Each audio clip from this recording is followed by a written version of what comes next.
I am so sick and tired of people hating on themselves. Kind of want people to just have that eureka moment and be like, okay, I'm gonna start working on loving myself now.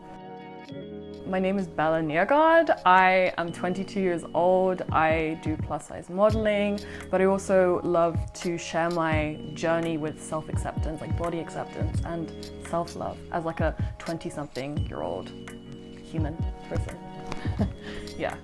People are really lovely to me and they're like, oh, you're so empowering, you really, and the thing is that like I'm not doing anything crazy. I'm just posting pictures of myself, and for that to be brave, empowering, like that's the problem, because like I'm just loving myself.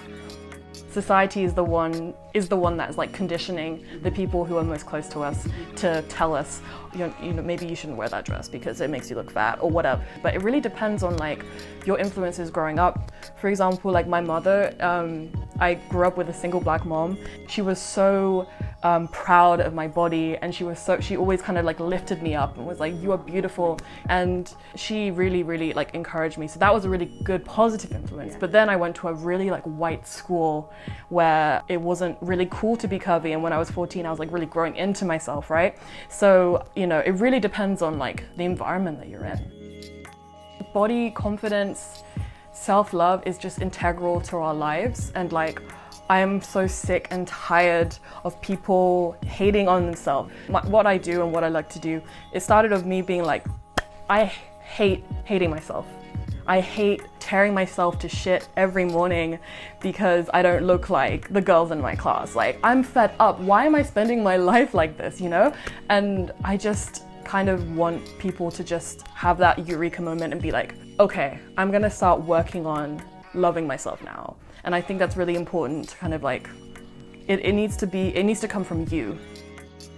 What I would tell like any woman or person who is going through body image stuff, body confidence stuff, that like, it doesn't happen overnight. Like loving yourself doesn't happen just like straight away, right? This is something that is a journey within themselves. People are like, oh, love yourself, you know, accept yourself, whatever, but it's harder for some people to love themselves than others because of so many different socioeconomic barriers, you know, colorism, you know, racial barrier, you know. Loving yourself really is just like undoing a knot from trauma, childhood stuff, you know, the shit the media gives us, right? So it's really kind of like undoing everything within yourself. You're not just gonna like see an Instagram post and be like, oh, I love myself now. Do you know what I mean? Like it is a journey that could last a lifetime, right?